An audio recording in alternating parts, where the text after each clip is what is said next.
नमस्कार, सुबह 8 बजे की खबरों में आप सभी का स्वागत है। मैं हूं नीलू। करते हैं खबरों की शुरुआत। तो 7वें चरण में 7 मार्च को पूर्वांचल के कई जिलों में वोट डाले जाएंगे। यही वजह है कि काशी इन दिनों पूर्वांचल की पॉलिटिक्स का एक केंद्र बिंदु बन गई है। सबकी नजर वाराणसी पर टिकी हुई है। ऐसा लगता है कि उत्तर प्रदेश विधानसभा चुनाव का फाइनल मैच वाराणसी में भी खेला जा रहा है। काशी और पूर्वांचल के दूसरे जिलों में बंपर प्रचार हो रहा है। सत्ताधारी बीजेपी से लेकर तमाम विपक्षी नेता यहां शक्ति प्रदर्शन कर अपनी ताकत का एहसास दिला रहे हैं। इसी क्रम में प्रधानमंत्री मोदी से लेकर राहुल, प्रियंका और अखिलेश यादव तक आज वाराणसी में तूफानी प्रचार करते दिखाई देंगे। हम 3 तस्वीरों के जरिए आपको दिखाते हैं कि किस तरह से आज ये तूफानी प्रचार देखने को मिलेगा काशी में। दोपहर में प्रधानमंत्री मोदी वाराणसी में रोड शो कर काशी में बीजेपी प्रत्याशियों के लिए चुनाव प्रचार करते दिखाई देंगे। वहीं पर अखिलेश की बात की जाए तो आज रोड शो करते दिखाई देंगे अखिलेश। देर शाम 7 बजे के बाद रोड शो शुरू हो सकता है अखिलेश का। हालांकि अभी इस तरह की चीजें पूरी तरह से निर्धारित नहीं है, लेकिन कहा जा रहा है कि शाम के बाद रोड शो अखिलेश कर सकते हैं। उधर प्रियंका गांधी और राहुल गांधी भी काशी विश्वनाथ के दर्शन के बाद चुनावी सभा को संबोधित करेंगे।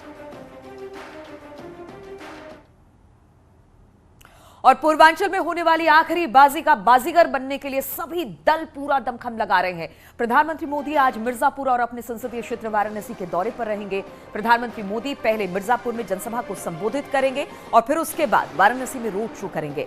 दोपहर 3 बजे मलदहिया में प्रधानमंत्री मोदी का रोड शो होने वाला है।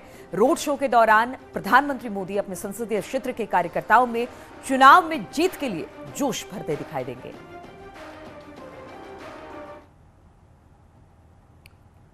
और उधर सीएम योगी की बात की जाए तो ताबड़तोड़ चुनाव प्रचार करते आज सीएम भी दिखाई देंगे और इसका सिलसिला आज देखने को मिलेगा। इसी क्रम में सीएम योगी आज 3 जिलों के दौरे पर रहने वाले हैं, जहां पर चंदौली, मिर्जापुर और जौनपुर में उनकी जनसभाएं होनी है। तो आज सीएम की भी कई जनसभाएं अलग अलग विधानसभा क्षेत्रों में जाकर वो चुनाव प्रचार करते दिखाई देंगे। उधर केंद्रीय गृह मंत्री अमित शाह भी पूर्वांचल के मतदाताओं को साधने में जुटे हैं और इसी क्रम में अमित शाह आज गाजीपुर में कई जनसभा को संबोधित करने वाले हैं। तो आज अमित शाह भी चुनावी मैदान में होंगे और इसी क्रम में अमित शाह आज गाजीपुर में कई जनसभाओं को संबोधित करेंगे। उधर रक्षा मंत्री राजनाथ सिंह भी बीजेपी को दोबारा राज दिलाने के लिए लगातार चुनाव प्रचार कर रहे हैं और इसी क्रम में आज वो चंदौली और जौनपुर में जनसभा को संबोधित करते दिखाई देंगे। तो सभी नेता, प्रधानमंत्री से लेकर रक्षा मंत्री, गृह मंत्री, सभी चुनावी मैदान में। और इस 7वें चरण का रण काफी महत्वपूर्ण है क्योंकि इसके बाद सीधे रिजल्ट ही आना है। और उधर प्रमुख विपक्षी दल समाजवादी पार्टी भी चुनाव प्रचार में अपनी पूरी ताकत लगा रहा है। एसपी अध्यक्ष अखिलेश यादव आज मऊ में कई जनसभाएं करते दिखाई देंगे। वहीं शाम को अखिलेश वाराणसी में रोड शो भी कर सकते हैं। हालांकि अभी तक उनका रूट जो है वो तैयार नहीं हुआ है, यानी रूट प्लान जब तैयार होगा उसी के बाद ये कंफर्म होगा कि किस तरह से वो रोड शो करेंगे काशी में।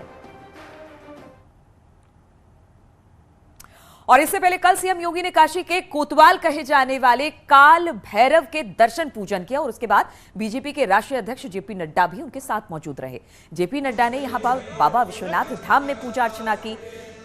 विधि विधान के साथ ये पूजा अर्चना की तस्वीरें हम आपको दिखा रहे हैं। पूजन और जलाभिषेक इस दौरान किया। तो जहां पर काल भैरव के दर्शन किए सीएम योगी ने, वहीं बाबा विश्वनाथ के दर्शन जेपी नड्डा करते दिखाई दिए।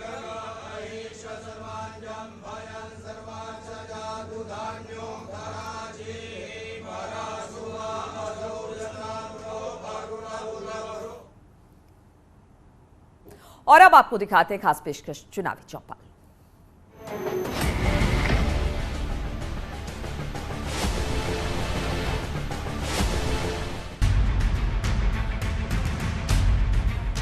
आजमगढ़ जिले में 7वें और आखिरी चरण यानी कि 7 मार्च को वोटिंग होनी है। ऐसे में सभी राजनीतिक दल के लोग अपने अपने जीत का दावा कर रहे हैं, लेकिन आजमगढ़ की जनता के मूड में क्या है, आजमगढ़ की जनता क्या पसंद करती है और कैसे प्रत्याशी को जिताना चाहती है, उनके मन में क्या चल रहा है, इसे जानने के लिए इस वक्त हम आजमगढ़ के सिधारी में खड़े हैं और यहाँ पर तमाम लोग हमारे साथ जुड़े हुए हैं। हम उनसे जानेंगे कि किन मुद्दों पर इस बार वो वोट करने जा रहे हैं। तो सबसे पहले मैं आपसे बात करना चाहूँ, क्या नाम है आपका? राजकिशोर सिंह। राजकिशोर जी, क्या मुद्दे होंगे, किन मुद्दों को लेकर के इस बार वोट करने जा रहे हैं? यहाँ पे इस समय मुद्दा जो है कि एक हमारे विधायक हैं, वो 40 साल से विधायक हैं जो है, और यहाँ पे सबसे बड़ा मुद्दा है कोई रोज़गार का साधन नहीं है, न कोई फैक्ट्री है, न इस तरह की कोई व्यवस्था है। और ये उम्मीद रहेगी कि कुछ यहाँ के युवाओं को यहाँ पे रोज़गार मिले। जो यहाँ के युवा भाग के पलायन करके अन्य प्रदेशों में जाके वहाँ रोजगार करते हैं, उसके बदले इनको यहाँ रोजगार मिले, इस तरह की एक व्यवस्था यहाँ पे डेवलप की जाएगी। यहाँ के लोगों का साफ तौर पे कहना है कि 40 सालों से आजमगढ़ का विकास नहीं हुआ है। हमें ऐसा नेता चाहिए जो आजमगढ़ का विकास कर सके, युवाओं को रोजगार दे सके। हमारे साथ और भी लोग हैं, हम उनसे जानना चाहेंगे कि किन मुद्दों पर वोट करेंगे। युवा भी हैं, तो युवा से हम बात करते हैं। क्या मुद्दे होंगे, किन मुद्दों पर? विकास आजमगढ़ में विकास 40 साल में कुछ नहीं हुआ है। युवा है आप, युवा किस तरीके से देख रहा है? युवा विकास के मुद्दे पे देख रहा है, और जो सुरक्षा के दृष्टिकोण से भी युवा देख रहे हैं, बहन बेटी सुरक्षित है। तो निश्चित तौर पे यहाँ के युवाओं का साफ तौर पे कहना है कि हम बहन बेटियों की सुरक्षा को लेकर के, युवा रोजगार को लेकर के वोट करने वाले हैं। तो और भी कुछ युवा हैं, हम उनसे उनका राय जानेंगे, ओपिनियन जानेंगे, किन मुद्दों पे वोट कर रहे हैं। विवेक जी, सर्वप्रथम आप किन मुद्दों को लेकर के इस बार आप लोग वोट करने जा रहे हैं? देखिए, जो मुद्दा है वो स्वास्थ्य सुरक्षा रोजगार का मुद्दा है, जिस पर कि आज का युवा अपना वोट देगा, अपना मत देगा।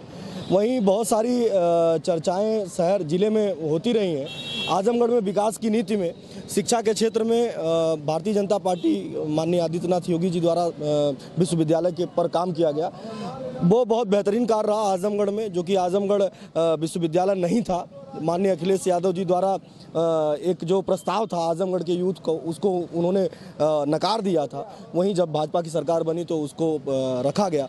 दूसरे पक्ष में मैं कहना चाहता हूं कि रमाकांत यादव जी हैं, जो कि चुनाव लड़ रहे हैं सपा पार्टी से, तो मैं उनके बारे में कुछ कहना चाहता हूं। ऐसा व्यक्ति चुनाव लड़ रहा है जो कि रक्षा काटने की बात करता है, जो कहता है कि रक्षा काटो। जो व्यक्ति शराब से तमाम जो ग्रामीणांचल के लोग थे उनको मौत के घाट उतार दिया, तो कहीं ना कहीं इन सब चीज़ों से अखिलेश यादव पर प्रश्न चिन्ह उठा है। और उस प्रश्न चिन्ह को कैसे अखिलेश यादव उसको संभालेंगे, यह तो अब उनसे ही पूछा जाए। यकीनन आजमगढ़ समाजवादी पार्टी का गढ़ माना जाता है। ऐसे में जहरीली शराब के बाद जिस तरीके से रमाकांत यादव का नाम उछला, अब कहीं न कहीं अखिलेश यादव के लिए रमाकांत यादव नासूर बनते जा रहे हैं। तो और भी कुछ लोग हैं, हम उनसे जानना चाहेंगे कि क्या मुद्दे होंगे जिन मुद्दों को लेकर ये 7 मार्च को वोट करने जा रहे हैं। क्या मुद्दे होंगे भाई साहब? इस बार तो चुनावी मुद्दे होंगे स्वास्थ्य, शिक्षा और रोजगार। सर, कोई किसी भी पार्टी में हम देखते हैं, कोई भी नेता आता हो, कितना भी बड़ा नेता आता हो, कभी ये मुद्दे सामने नहीं रखे जाते हैं। मुद्दे क्या रखे जाते हैं? हिंदू, मुस्लिम, जाति, धर्म। अखिलेश यादव की पार्टी यादव जी लोगों की तरफ जाती है, सब भाजपा पार्टी राजपूतों में गिनी जाती। कोई किसी की भी सरकार बनती है, किसी एक जातिगत विशेष को कोई भी सफलता नहीं मिलती है। जो सामान्य वर्ग है, जो मध्यम परिवार है, जो रोज कमाता और रोज खाता है, उसके बारे में कोई सरकार नहीं सोचती है। सोचती नीचे तबके और सबसे ऊपर तबके वालों के। जो मिडिल वर्ग है वो हमेशा पिसता रहा है और हमेशा पिसता रहेगा। कौन सरकार है जो सोचती है उसके बारे में? दोनों किसी सरकार से उम्मीद नहीं करते। सपा सरकार आई, 40 साल यहाँ के विधायक रहे हैं दुर्गा प्रसाद यादव जी, बहुत से विकास इन्होंने भी किए। आप यहाँ का रोडवेज देख लीजिए, यहाँ का कलेक्ट्रेट देख लीजिए, यहाँ का कमिश्नरी देख लीजिए, विकास तो उन्होंने भी किया, लेकिन रोजगार पैदा करने की क्षमता अभी तक इन्होंने कोई नहीं बनाई। तो निश्चित तौर पे जिस तरीके से यहाँ के लोगों का ओपिनियन आ रहा है, आजमगढ़ में जिस तरीके से समाजवादी पार्टी का गढ़ माना जाता है, तो लगता है कि यहाँ पर कुछ नया होने जा रहा है। इसी पर हम और भी कुछ लोगों से बात करेंगे और जानना चाहेंगे। भाई साहब, अखिलेश यादव का ये गढ़ कहा जाता है, लेकिन जिस तरीके से यहाँ बातचीत चल रही है, क्या लग रहा है आपको? नहीं, तो अखिलेश यादव यहाँ गढ़ माना जाता था, हम भी जानते हैं, बहुत पहले से माना जाता है। कभी कभी स्थिति ये थी कि यहाँ 10 में 9 सीटें सपा जीती है, मगर यहाँ उस हिसाब से, जिस हिसाब से गढ़ माना जाता है, इसलिए यहाँ के ज़िले के लिए सपा ने कुछ किया नहीं। और रोजगार के मामले में तो टोटल फेल रही है। और जो चीज़ मूलभूत चीज़ें होती हैं, जैसे शिक्षा हुआ, चिकित्सा हुआ, उस मामले में भी पूरी तरीके से फेल रही है। और बीजेपी गवर्नमेंट आने के बाद से यहाँ हम लोगों को यूनिवर्सिटी मिली है, पूर्वांचल एक्सप्रेस वे मिला है, इस वजह से। और यहाँ जो बदलाव चाहिए, 40 सालों से एक घूर की तरह जमा है विधायक जी, न हिलते न डोलते हैं, तो उसके मैटर पे भी यहाँ का युवा थोड़ा सा बदलाव करने की इच्छा में है।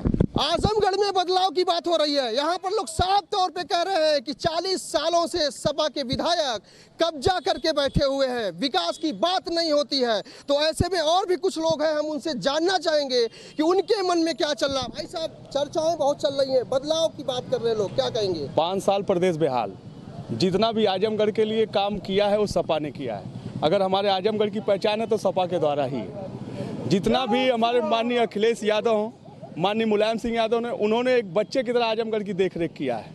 भ्रष्टाचार हो, घूसखोरी हो, इस भाजपा सरकार में सब कुछ एकदम चरम सीमा पे बढ़ चुका है। क्या विकास हुआ आजमगढ़ में, बताइए? आजमगढ़ में रोड नाला जितना भी, अभी ये 5 साल से भाजपा सरकार है, एक भी रोड ये लोग बताते भाजपा सरकार में कोई रोड बना हो, चाहे आप लखनऊ से लेकर के बता रहे थे आजमगढ़ में विकास नहीं हुआ भाजपा सरकार में। भाई विकास तो हुआ है, सरकार ने विकास किया और शिक्षा क्षेत्र में किया। हमने कहा जो मूलभूत जरूरत है युवाओं की, उस युवाओं के लिए जो मूलभूत जरूरत है उस जरूरत का विकास हुआ है और वो विश्वविद्यालय के रूप में हुआ है, जिससे कि आने वाले कल का सृजन होना है। तो हम तो उस पे जान रहे हैं कि हमारा निश्चित तौर पे ये कह रहे हैं कि विश्वविद्यालय बना है, ठीक है, मान रहे हैं कि विश्वविद्यालय बना है।